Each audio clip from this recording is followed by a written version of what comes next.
Ladies and gents, good evening and welcome to Question Time Live over on YouTube, episode 148. And tonight I'm streaming over on TikTok for the first time.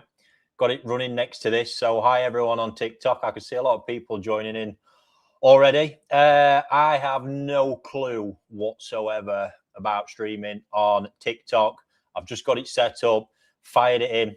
If you're over on TikTok, this is a show I've run on YouTube now, as you can tell, for 148 episodes. And it's one I do once a week. And I get to, if you're a koi keeper, pond owner, whatever it is, you can fire in your koi and related questions and I will answer them as best I can.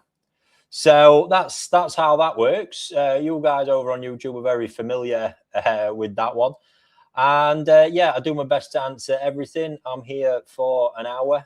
And yeah, nice and relaxed this week. I've not all chill. I'm all set nicely.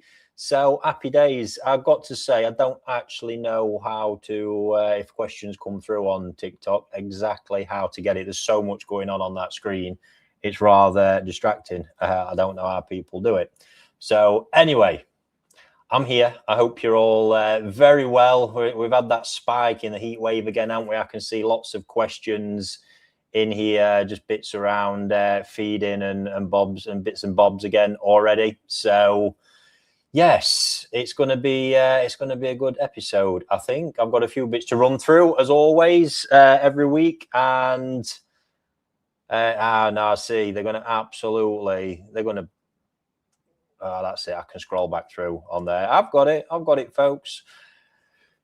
Yes, tomorrow, and I'll remind you of this at the end, as always, Pondside Live, the one we did last night was just amazing. I've got to say, I'm buzzed. Thank you for everyone who joined in. That really is a culmination. It's been a vision for a couple of years, but to then have the past 6-7 months have been incredibly hard work, getting it, the changing dynamic as we rolled the platform out and all the rest, and to get back to that point where that vision truly became a reality and see it execute how it did is just insane. So I'm very, very happy. And on we go from here. There's still a massive part of all this to come, which I can't wait to for you to get your eyes on. Just had another little teaser from Dan, and then the next part tomorrow is another Pondside where I'm not 100% sure where we're going to be at. I think I might have some new toe side to do the selecting from the bowl, but the main bit, I might have a little stash of Dainichi Toyota Pandora line heel sorries. I mean, you never know. And I might be popping them up for sale, Pondside, fixed price as well. Well, maybe fixed price, maybe a bit of auction. We can do it both. Now, the interesting bit is they have been on the platform. I've got them logged and photographed back from the beginning, pre-growth. Dates, timelines. So what I'm going to do tomorrow when I release them is actually catch them up, and we're going to check and see the progress through, which I think is going to be quite cool. Don't kid yourself, you're going for an auction battle. No, bit of both. I think the reason I'm swaying away from auction for them is that they're a bit too valuable, and I'm not wanting to risk too much in them. So yes. How's the big Tamasaba? That one's from TikTok. Unfortunately, she passed away. I think she got a bit too big. She had a rough winter. Heating system failed and crashed the temperature down, and she didn't come back from it, unfortunately. So but there's a whole collection of those Tamasabas I've got growing big, and we're actually tomorrow, me and Luke, we're going to be filming a new video for the channel, which is going to be a real deep dive on all the different Tamasaba variants I've now got, my collection, some keeping bits and advice that I've picked up along the way. So yes, that is the one. If you're all watching, guys, I'd appreciate hitting any like buttons, shares, you name it. Let's spread the word and yeah, go from there. So, of course, it's question time live. Fire in any questions that you have got, and I'll do my best to work way through them. As I say, guys, over on YouTube tonight, bear with me because we're trying this on TikTok. Unfortunately, it doesn't integrate into the same system. And I've got to say, it's not as easy. It's absolutely going mental on there. So we will see. But over there, I've got, what would you say is best to stable water on a 10,000 litre pond? I don't actually know there, Christopher. Just hit me up a bit further down, mate. What context that is? How we're looking to stable it. Could we arrange a visit? No, don't do site visits. We've got restrictions because of planning and our own enforced CFAS restrictions that tie in with our biosecurity measures plan. Plus, just time and everything. It's not the farm is not a place for people to be wandering around. To be honest with you, it's a proper fish farm. It's like a death trap most of the time. So, yes. Oh, Christopher there. Kate, she's fine, but get foam time to time. That can be normal just with your organic levels that you've got. So don't worry about that too much. You might just want to increase your water changing possibly a little bit more if you know your water is good. You know, don't go bombing loads of water in if the water quality itself is not up to track. Up to standard, and I mean that from a kind of metals testing perspective and all the rest of it. Right, on with here. So persistent flukes, I can't shift. Managed to get them to come back. Any tips? Also run pond through Big Blue. Could there be in there if I don't turn it off when treating? Should I put PP through the Big Blue? Matt, I think whenever this is happening, we've got to look a bit deeper.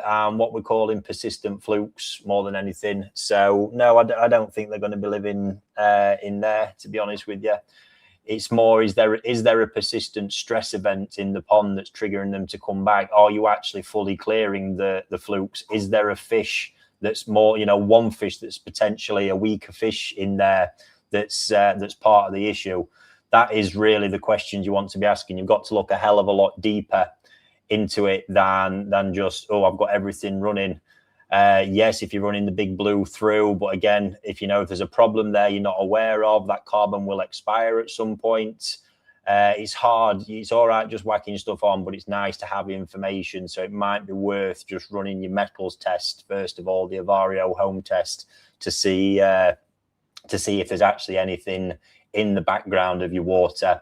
Certainly worth checking on the pond at the very least. I like to know tap and pond is the ideal way when you're doing it. Obviously, it's one test that lasts a long time, or once you've got the information, it's not going to be changing too much. Then you might want to just consider, what medication you're using. Are you getting the dosage right? Do you really accurately know your water volume? There could be elements in there, but like I say, also worth looking to see if there's maybe a fish in there that's a bit immune suppressed that could just be a bit of a host. So a few things to look at and consider there first of all. I've just got a Tamasaba. Will it grow to the size of the big one you had? Depends on the bloodline. As with anything koi and goldfish, the bloodline ultimately dictates how big it can get. So genetically there's a limitation, and then the fish structurally will also have a limitation. That's what you've got to watch for. So no guarantees, but they generally do grow to a good size. But it's a couple of bloodlines: the NND Sumo line, and then the Marushin line is the original jumbo one. So if those genetics are there, you've got a higher chance. But then you need to choose the right fish. It's got to have the right structure to be able to carry that weight as it gets bigger, or it's just going to go horribly wrong for you. Hi, Ricky. When heavy feeds koi to grow, is there a set period of time before you give them a break? That's all. I mean, right now, Andy, it's your peak season. If everything is doing really, really well, then you don't need to be taking a break. If the pond is struggling, you might need to ease off a little bit. But it is your peak season. You want to be getting the most out of it right now while we've got these temperatures. So for me, there's no reason to be giving it a break right now. Hi, Ricky, just got to nip out. Extreme heat we're having. Is there any risk to koi when it comes to feeding? Should we be reducing food quantities or changing how often we feed during these spells? I think it's not so much looking at the spells. It's more of a case of looking at what temperature have you got, Mickey? That's going to be your biggest thing here. What temperature have you got? Because if you're hitting, I mean, this summer we've had, I think, is the best opportunity people with unheated ponds have had to get a consistent enough temperature to actually hit them with some heavy feeding and get some good growth out of it, because it has been warm for a long time and it's been stable. So you want to sort of be at the 24, 25, if you're even at 26, all that, you can really get really heavy feeding into them. The risk and reduction in feeding comes when it gets to the realm I'm kind of at. Sorry if that's just not the mic. It gets to the point where you need, or like I am, we're hitting. It's not actually there at the moment, surprisingly, but you hit 30, you creep over 30. The big problem there is managing oxygen levels, and that's what, especially with the big fish, they become a lot more exhausted.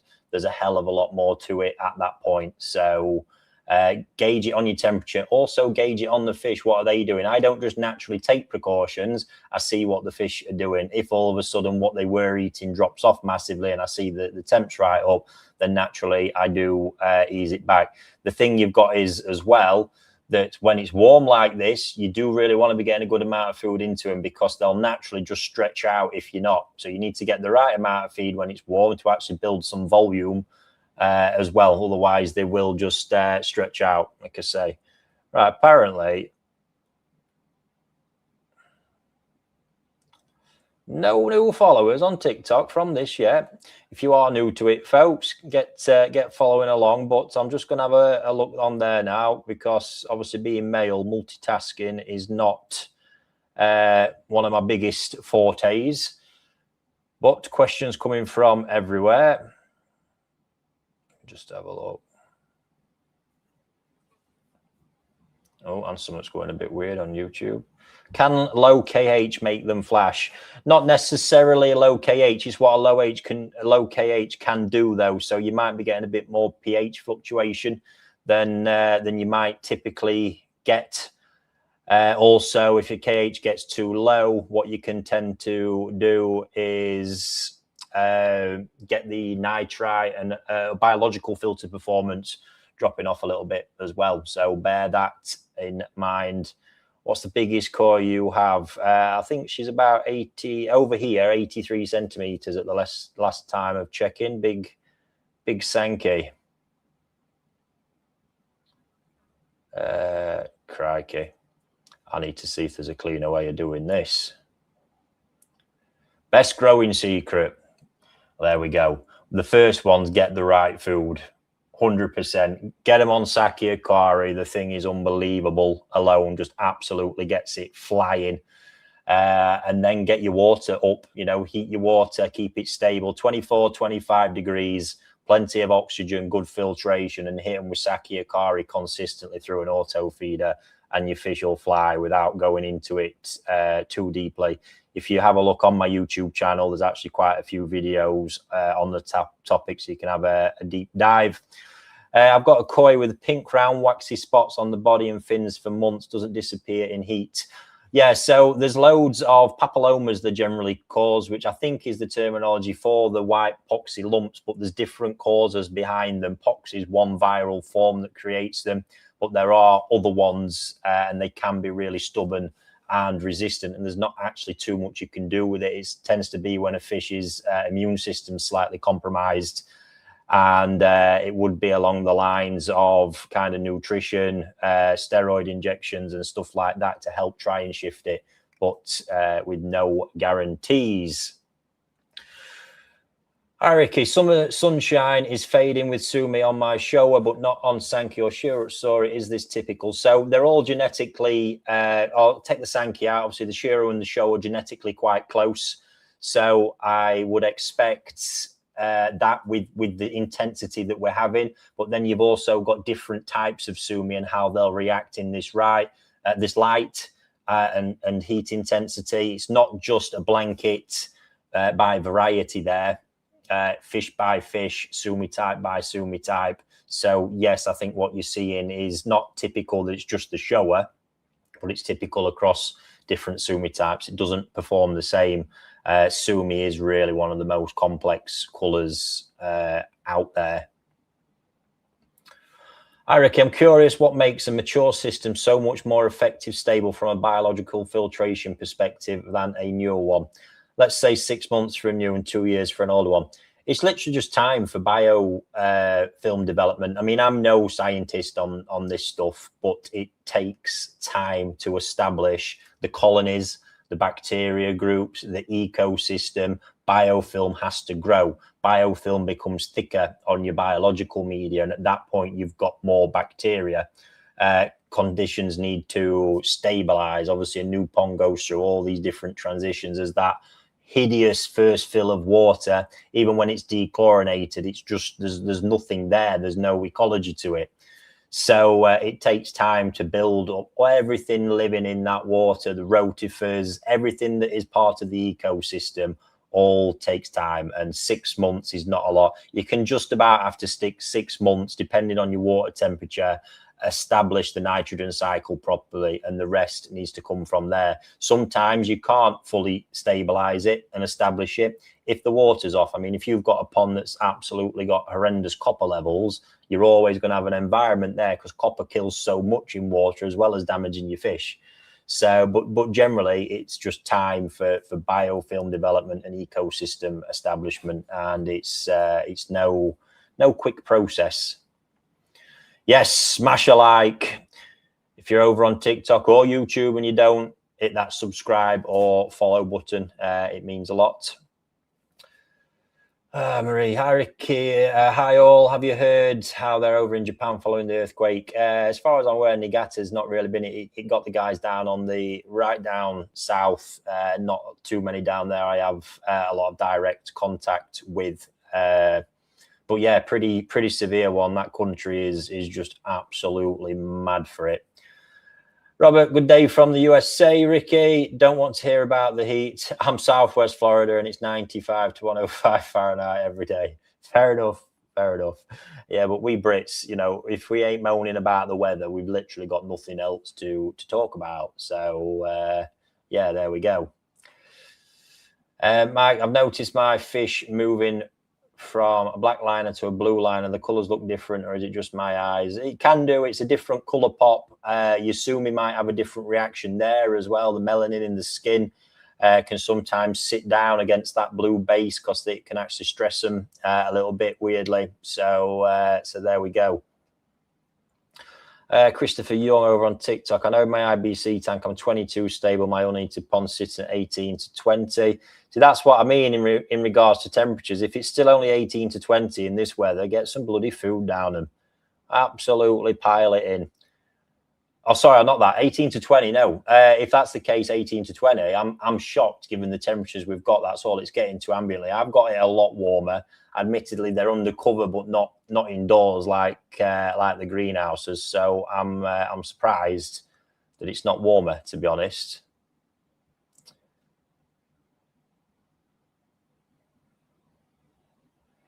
Let me just have a look through there. In my town is high, not sure what that is. Oh, there we go. Just started up my new outdoor pond and my pH is sitting at 8.25. My water hardness in my town is high. I want the pH to come down. You don't need to. Look, if that's the reading and the pH is stable, I think we had this last week, then absolutely no need. Stability with pH is everything. Koi live in a very diverse range of pH, so don't worry about that. You've got a new pond, it's going to change slightly anyway. Let it establish. Don't go panicking about where that is at. Back over here. Hi, Ricky, what would you recommend flow rate be for a gravity-fed Nexus 220? I've been experimenting as of late, running it at 6,000 litres, which is good for nitrates, but not shit build-up on the bottom. Carl, I need to know realistically what size pond you're running it on for me to answer what I would do with that one, pal. What do you mean? What do you think to Nutrimate food? I don't use it. I can't comment. I'm a Saki fan, and it'll be a long time before that ever changed. I'm not just a Saki fan. I'm a Saki user, a very, very big one. And I think it'll be a long time before anything gets close to its overall performance. Yeah, there we go. Oh, hi, Ricky. I sent you a picture of my show scales yesterday during the Pondside sales. I managed to get 5 bargains. What do you reckon is the best course of action for it? I'll have to have a look at that, Nathan. Sorry. It was in the chat, weren't it? In fact, just bear with me a sec. Might be able to steal that one away. Just bear with me, guys. So if you are watching, over on my platform, rickystoddart.nishkigoy.com, I'm actually just on it at the minute. There's a few people tuned in. Is where we're building. That's where I do all the selling of the fish. And we've also building out an amazing experience with the lives and the live community chat. And yes, so if you're not on there, you can head over, register free of charge to take part in any of the sales events, or just join in with the general community. Nathan, is it clean? So have you scraped it?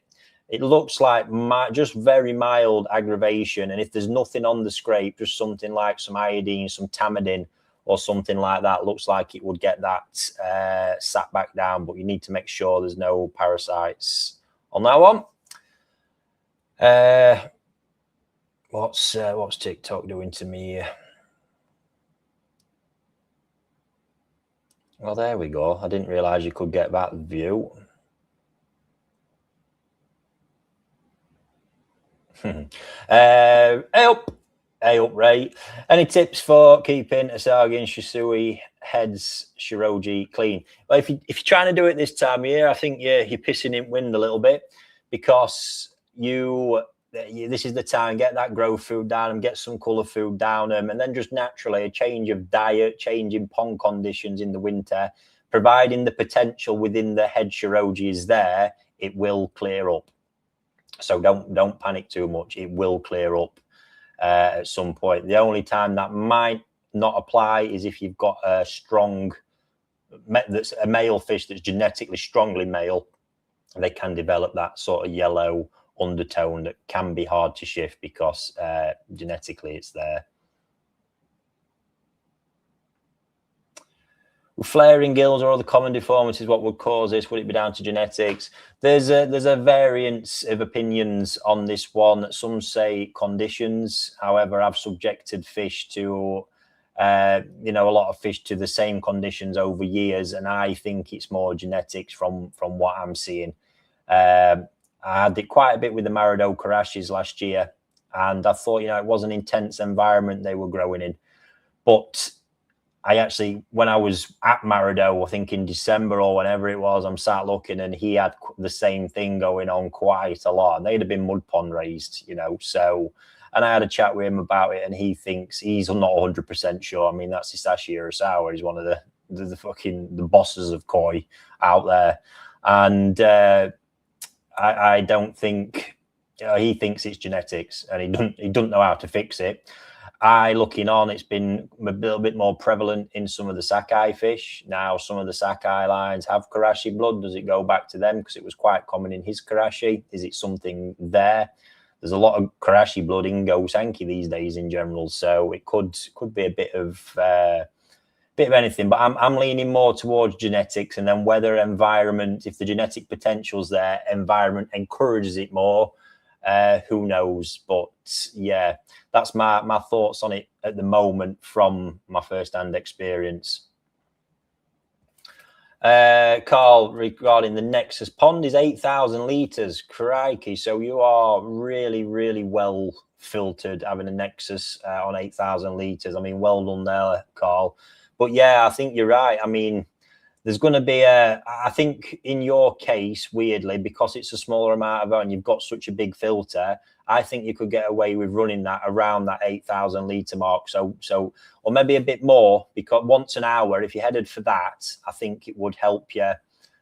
Don't worry about your bottom pull too much. I mean, you can correct that with aeration and other water movement. And ideally, obviously, with your Nexus, you can purge your drain as well. But I think if you go beyond it, it's going to be an issue. But your volume, and even at 8,000 litres, you think you're still going to get quite an acceptable retention time within the filter to be able to pull it at that rate, Carl. Thanks, Ricky. I baffed it twice in 3 days. It seems to be calming down. If not, I'll scrape it and have a look. Yeah, I mean, if you've been bathing it, the scrape might not really show something up now. So, yes, see how you get on. But if it's improving, then happy days. I'm nearly at the bottom over on YouTube, folks. What's happening? Come on. I know what's happening, innit? You want me to go on an absolute rant about something? I have got one. I seen a video this morning that spurred me on, and it was actually, I'm just going to do a few more TikTok questions first. It was actually a one I've touched upon in one of my videos, and then I went and saw some first hand of it. So incoming rant. Why not? Scotty P, are you open to the public or is it appointment only? No, the farm's not open. All the fish we sell are online at my platform, Ricky Stoddart, nishikigoi.com. It's all limited release as well. Like, for example, there's nothing on there right now. I've got to load again. We do the live sales. It's as and when we've got stuff prepared, ready for release. We get it out, auctions, fixed price. We've got it all going on over there. So feel free to pop over and register. And thank you very much if you drop me a follow on that one. Chris is maxed out. I'll need to unfollow someone. Fair enough, pal. How do you keep the filter colony alive over winter in an unheated pond, not feeding koi? Well, it's not dying, it's hibernating. So that's it. You just leave it alone. Don't do anything to destroy it. And away you go. That's it. Just leave it be. Crikey, what is all this on? Someone's going to have to explain it to me. Sent wave fireworks, sent gold boxing gloves. Fucking hell, fire. Crazy.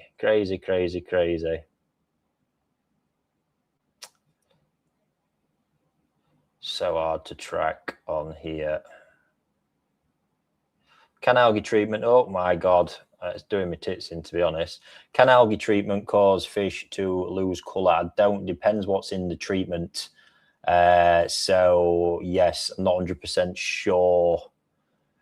I don't like algae treatments. The main, say algae treatments, blanket weed treatments. So the thing with them, some are good, some are bad, some are heavy metal based. I don't know if they changed all that. They did used to be years ago. So you got to be really, really careful with that. I don't want that. I don't use many of them. The ones that are really heavy go in and you can see they destroy blanket weed completely in 2 days, but then they leave all your walls bare for a long time and you struggle to get any growth back on it.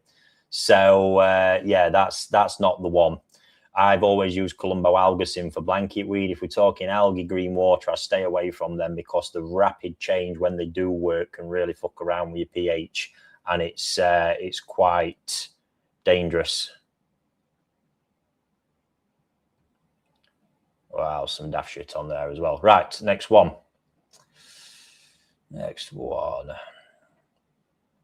My pond is 7 months old. Ammonia 0, nitrite 0.2, pH 8, KH 9. Pond is salted to 0.03. One of my fish looks like beginning of mouth rot. What's the best way to treat this? If you've genuinely got mouth rot starting, Terry, I feel for you. As with anything down the bacterial route, my advice has always been the same here to get proper diagnosis at a laboratory. You could start early doors with some Virkon disinfection every day for 5 days. Try that. But you've got to be careful, because if you're just starting with one fish, it could be something that spreads rapidly, especially as warm as it is. And often if it's severe enough to cause mouth rot, just treating the water alone is generally not going to be the case. I think if I'm right, over on the YouTube channel, you can dive in. There's a whole thing about bacterial diagnosis and what you can do with it. So feel free to have a look there. Andy, when's the next batch of toe cycle in from NND? Well, they're here. It's all Tamasaba, mate, and there's shitloads of them. So that's where it's at. I think other than that, we'll see what's on next season. Obviously, we've had a bit with the Sankeys this year. But it's obviously the cycles of stuff depends where I'm at with what's going on, what's interesting, what's catching my attention, what's available. But the Tamasaba, mate, there's plenty of them if you want to go for it. Absolutely plenty. Right, now then, Oshisui is almost floating Benny like a Goshki.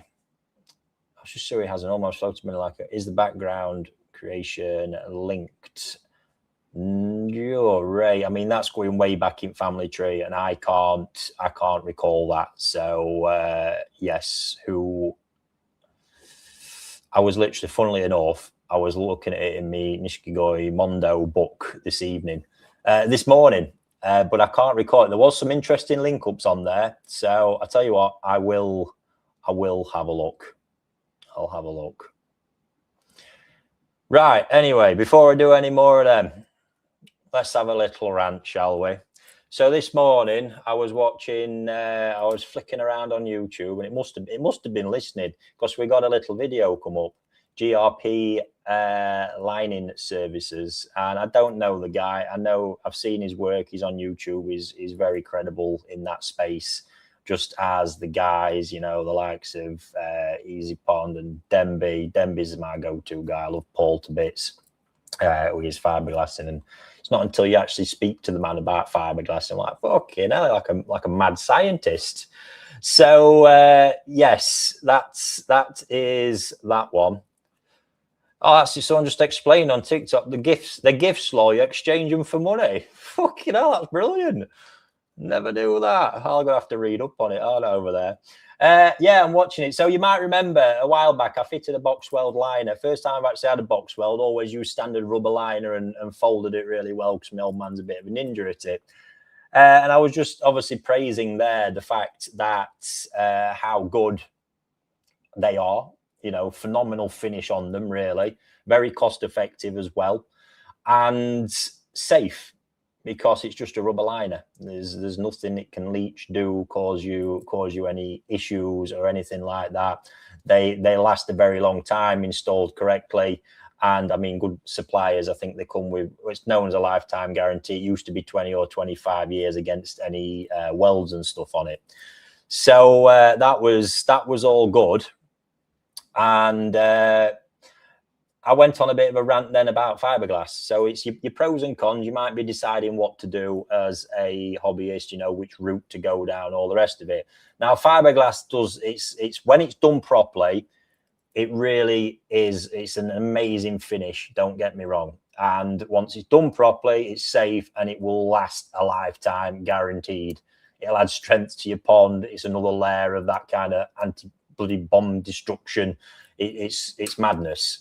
And yes, it looks superb, but of course it comes with its risks. And my points I was raising was exactly what I've seen this morning, is that done incorrectly, you're going to have problems. And I say that from a lot of first-hand experience, because I've dealt with 3 cases of late where poor fiberglass and bad fiberglassing has been at the heart of some fish-related problems, and it really does fuck me off to see it, because a lot of these people are out there, cowboys, charging big money for a lot of this stuff and leaving people in the shit or with problems ongoing. Obviously, no one ever owns up to their you know, their shitty workman or craftsmanship when it's done. I don't think what I've seen you could call craftsmanship. Well, the first one was an enormous pond, 15,000 gallons, and yeah, absolute amateur job on it. And it wasn't, 2 things happened. I noticed through looking at the mucus layer that these fish weren't right. So I first started with my typical metals testing to make sure, and everything was absolutely fine on that. General test checked out, brilliant. And as I'm investigating more, I start seeing actual, because obviously everything's covered in algae, but these patches and big patches in the fiberglass.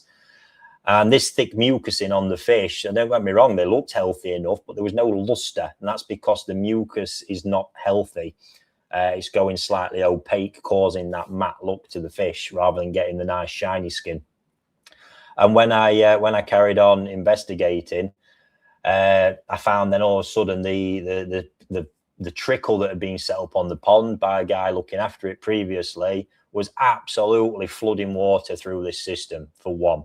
So yeah, not good and not ideal in that perspective. But in this perspective, when I actually found out how bad the fiberglass was and it eventually all got stripped down, I think there's a chance that any toxicity that was coming from that, the trickle was actually countering it and saving them a little bit. But the cocktail of it all was still inducing a lot of stress.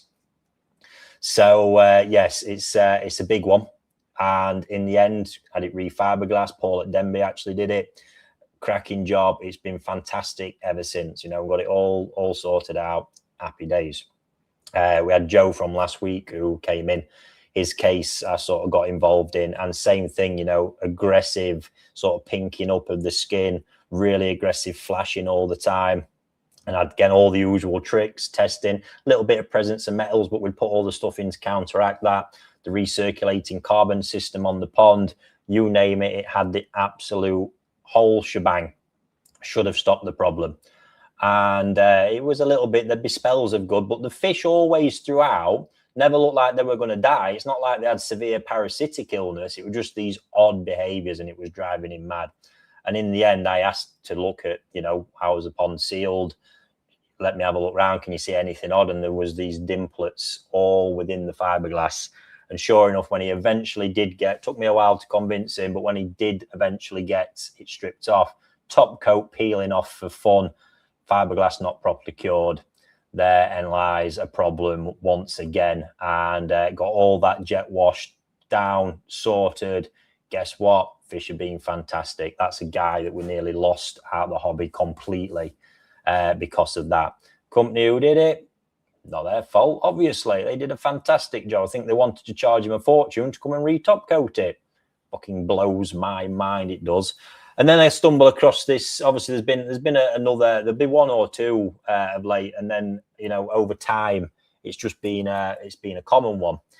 That's without any of the physical stuff you get to. This video I saw this morning of a job. I mean, I've seen a couple of this guy's videos who did the fiberglassing job, and I'm just sort of like, don't like this. But anyone going around doing them Pondside elf services and whatnot, you know full well they're not insured properly most of the time, because you know, the indemnity insurance you would need to do it.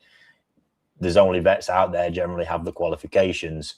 But that aside, that fucking job I saw this morning, oh my god, it's just savage, absolute savage. Apparently been charged top dollar for it as well.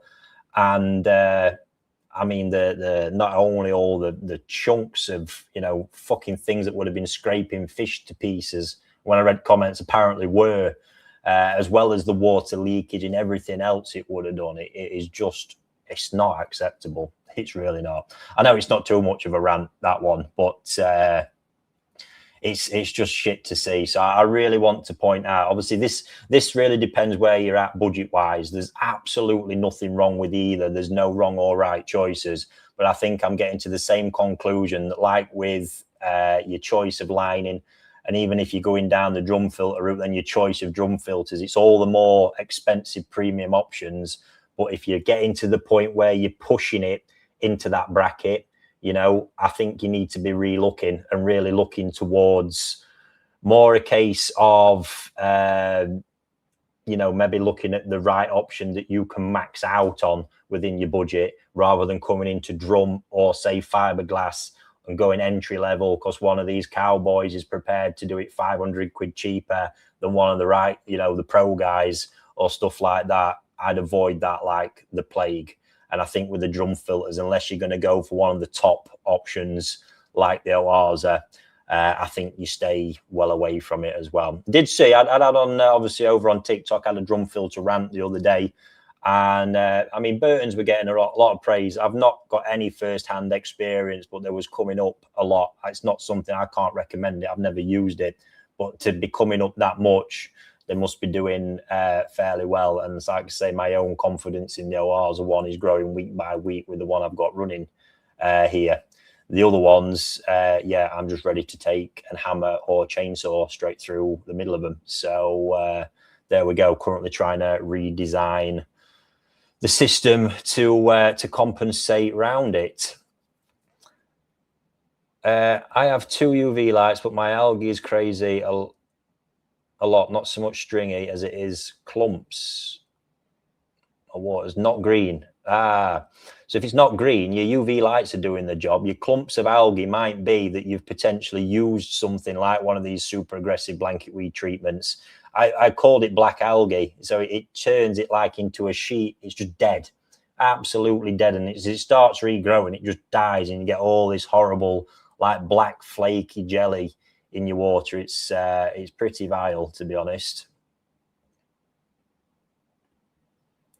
Ricky, I won the male Shiro last night. You mentioned it had show potential. How would you condition it for a show? Just don't grow it aggressively. Keep it away from growth food, something more like Saki Balance. Keep it away from colour. Just keep your water looking superb and nice and slow and steady, Lewis, and it'll do the business. There's not, you know, too much there. To get into the real technical stuff of kind of prepping for shows and conditioning for shows, you need facilities built for it, you know, where you're separating things by diets required, growth patterns required, loads and loads of different things. So I mean, just in general, that I've mentioned will keep it. It's looking fabulous now, so you keep it like that, you'll be well away.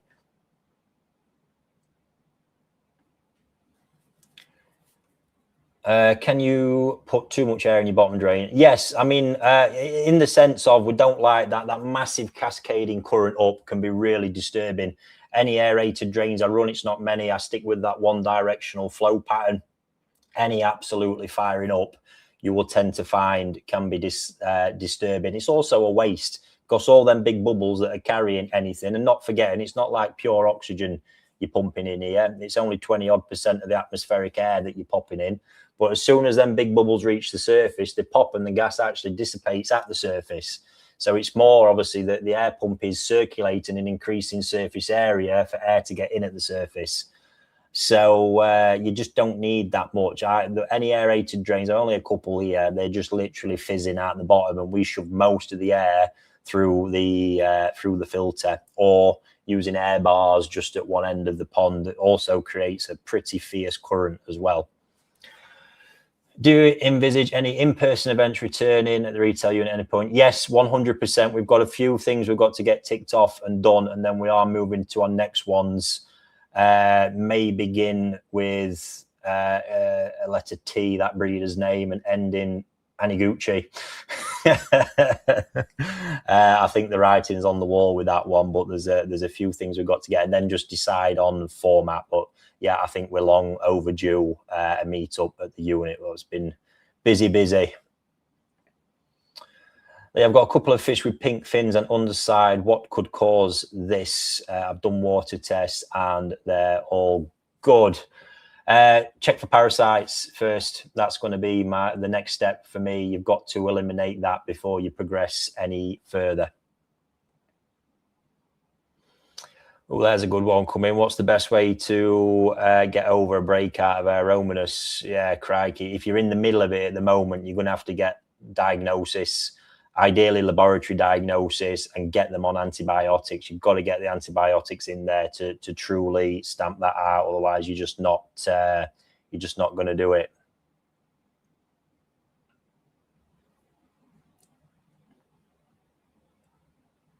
I was listening in the car. Pond at a constant 24C at the moment. Koi looking very good and feeding nicely. Yes, you're absolute sweet spot, Mickey. So keep them on it, mate. Make the most of that constant temperature.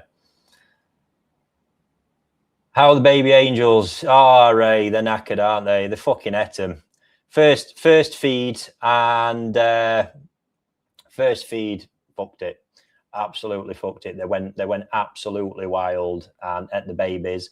They spawned again 2 or 3 days later, and bosh, job done. That was it. So they've ate the eggs again. They're on a fucking absolutely weird rampage on that one. So yeah, madness.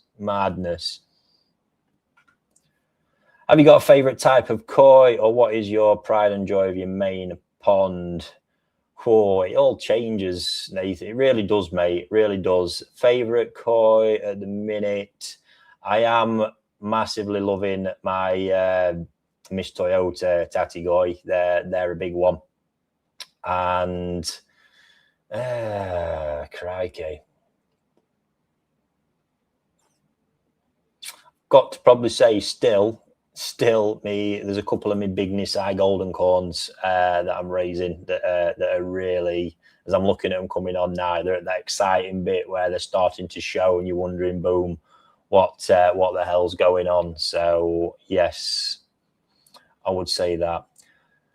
I don't find a lot of people talk about water hardness. My pond is 230 milligrams per litre, very stable. Fish seem fine with it, but I don't know if I should be actively trying to reduce that or leave it. No, you don't need to reduce it. Stability is everything, and you've just said it. Fish seem fine. Fish will be absolutely fine. It does get spoken about. I speak it quite a bit in keeping your KH stable and at a good level to support all that biological activity as well. It's absolutely essential. So yeah, there we go. That's it. Just as with anything, I think if we get into the realms, my keep it simple mantra, anyone gets into the realms of trying to fuck around with parameters that are close to whatever your base level water is, you're going to be doing things that are going to add in stress, complication, and everything else to your hobby. And it's not where I'm at. You work with what you've got. Hello from New Orleans. Crikey, that's been busy over there.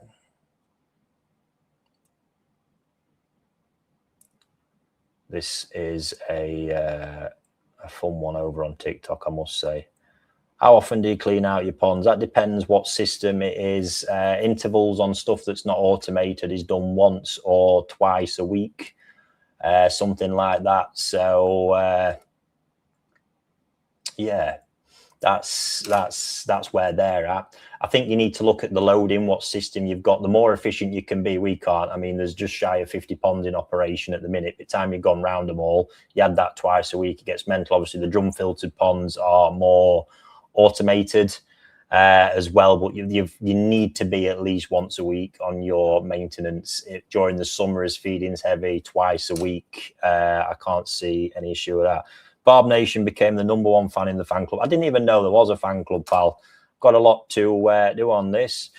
Crafty, Perfect Aquatics. Would you like an appearance on Koi Show Live? I got no idea what Koi Show Live is, Crafty. So I think there's probably DMs for stuff like that. Would you recommend an Evo Aqua Surge as a pre-filter? Yeah, no, I wouldn't. I think looking at that concept, I think, is it the Surge? I've seen it is based on the I'm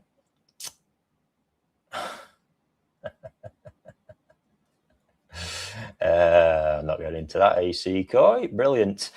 Would you say, where was that? The Surge? No, the Surge is a version of the Tempest. I think I've not looked into it at all. I've just seen the shape of it. It looks like the Tempest. That Tempest, for how it's designed, makes so much sense to me because of what mechanical filtration you can get from K1 when it's mature down to 1 micron, but you don't want to be bombarding that with the heavy stuff that you would get at pre-filtration stage. So I would, I'd really want to stay away from that one, to be honest. Ben's Koi is doing his Nexus twice a week at the minute, feeding for heavy growth. There we go. So there we are. I've got no more questions, folks. What's going off? And we got 10 minutes left. Am I going a quick break? I've got no more. I'm ranted out on stuff. There's no else sort of flared that one up yet. So what's that about it? My dad's Nexus 220 performing great. Is there anything better to add before? It's just pump. No, I don't think there is. You've got enough there with your Nexus in all honesty. So happy days. Lee there, what do you think about Clay? No issues with Clay. That was last week's rant, weren't it? No issues with Clay itself, other than I'd probably suggest watch on YouTube episode 147 of Question Time. I'm not going to fire that one up again whatsoever. But yeah, I mean, clay is just a basic quality clay. No faffing fucking additives, too much stuff added to it. Great. They're a great flocculant, can do no harm. Great for clearing down the digestive tract. Happy days. Can heavy feeding causing the water column to turn the greyish cloudy using Dainichi food? Yeah, the advice I'm going to give you there, I ain't going to hide it, is stop the Dainichi food. Knowing what that comes from, and my experience of using the food, that manufactures that one, you're going to get that a lot with that one, in my opinion. Mediclay is a classic. Yes, absolutely nothing wrong with that one at all. Sorry, tell us more, don't tease. No, I can't. You're gonna have to join me tomorrow, aren't you? It's what I do. I like a bit of torment. I like a bit of torment. So yes, tomorrow night you'll have to join in. But like I say, I have a little stash of Toyota Pandora Hiyotsuris, real quality fish actually, that will be being offered for sale with the growing. We're going to be able to see the whole progress because I've got them photographed from the beginning. But that's going to be tomorrow at 6 o'clock. So you're going to have to join me for those ones, along with whatever else I decide tomorrow. Ricky, any progress on the merch? No, absolutely none. Sorry. It's paused because we've got just bigger things, getting the whole platform here and everything established and caught up. So it's high on the list, and we'll get to it at some point. But obviously, with the amount of fish you guys are buying and have bought, ultimately it takes precedence as it stands. And the new recruits are settling in well. So we're, day by day, almost you're feeling a bit of capacity as things come together. So yeah, happy days. Your mountain tree showers, what layout did you go for? I've actually got it on its side because I couldn't fit it in upright. So just on its side, and see how it is from there. I'm happy with how it's performing and what it's seeming to do for the pond. Ultimately, in my opinion, with stuff like that, if it's getting wet, it's doing its job. So whether or not there is any data, I did look beforehand about it being better upright. I don't know. I'll dig deeper at some point, but as an initial test, it seems to be doing well as it was. If you didn't have, sorry, I'm forgetting to put these on screen. If you didn't have the drums, which filters would you have around the farm based on reliability, resource, hours clean? That's what I'm trying to figure out. That's what I'm really trying to figure out. And if I'm seeing the upside, go and investing in a load of new drums for that fish house, if it's actually going to be beneficial, or if there's mechanical means that can do, or biological means that can do a similar thing in reverse, if that gets me. Obviously, the drums ultimately are taking out the heavy mechanical load to begin with. There's a lot that can do that, but they don't clean down to the same level that you do through a Tempest example. That's never going to work for me, a Tempest, but you get my point. It's only one part of the big picture. It's not like the drum is responsible for removal of all the fine particulate in water. Your biological filter, especially K1 in a fluid bed, is going to be playing a massive part in that. So I'm really flipping around with a lot of different ideas at the moment. Have I got any more on here? I'm absolutely parched as well.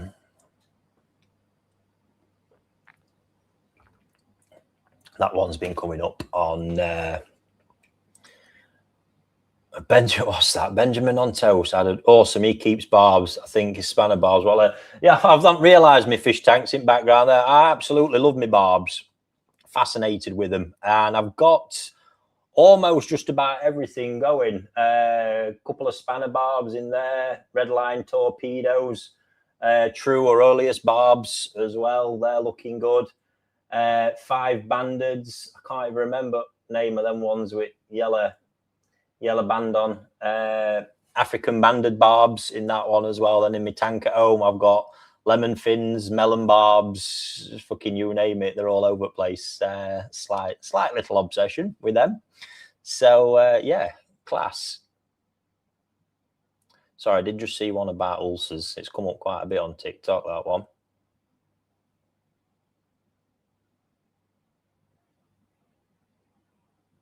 What's your best advice for treating ulcers and sores after having flukes? 1 to 3 years old fish. Jamie, this is, again, I'm going to advise you to head over. If you search my YouTube channel, I know there's a video on there where I did a deep dive on dealing with bacterial infections. But the biggest thing here, if it's a true bacterial outbreak, if you've got ulcers breaking skin and showing flesh, most of the time to get that cured, you're going to need intervention from a vet to get antibiotics generally to fully get that overline. It's very, very difficult. I'm not saying impossible, but it's incredibly difficult to do and stamp out just with water-based medications. And by the time you're done hammering the pond with water-based medications, you might have got part way to covering any fees to actually get the problem treated properly. But it's something you want to act on. It'll all start with diagnosis, just so there's the correct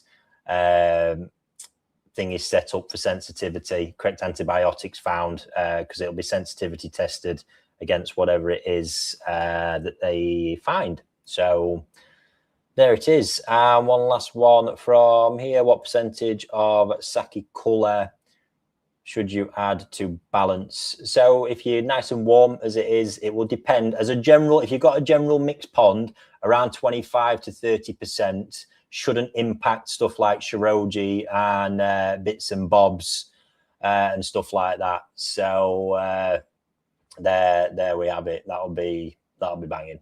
That'll be banging, and it keeps it sound. If you feel like they need more aggressive enhancement, you can go 100% for a shorter period, and then after that, you might want to drop down to say 50%. If you've got a lot of doits and metallic fish, that higher level is a lot better. But if it's a general mixed pond, 50%, 25 to 30%, mate, absolutely sound. It is. Boom. There we go. I think I'm done, ladies and gents. I can feel the steam wearing off a little bit, and I'm getting mighty hungry. So there we have it. Thank you very much to everyone who's tuned in, TikTok and YouTube. Much appreciated. And we'll keep. I'm gonna need to do a bit of investigating into how all this this TikTok one fucking works, doesn't it? That's been manic, that feed. I hope I've not been too distracted on the mainstream on YouTube, but yeah, hopefully you've enjoyed that, learned something as always. And don't forget to join me tomorrow for the live Pondside sale again, and what I've got lined up. You ain't going to want to miss them Eelt stories. You're going to have one chance on them ones until we get to their end of the growing season, and then it's going to be a very different proposition altogether. But I absolutely promise you, these are, yeah, collection pieces. They really, really are. So there we have it. Thank you very much, ladies and gents, and I'll catch you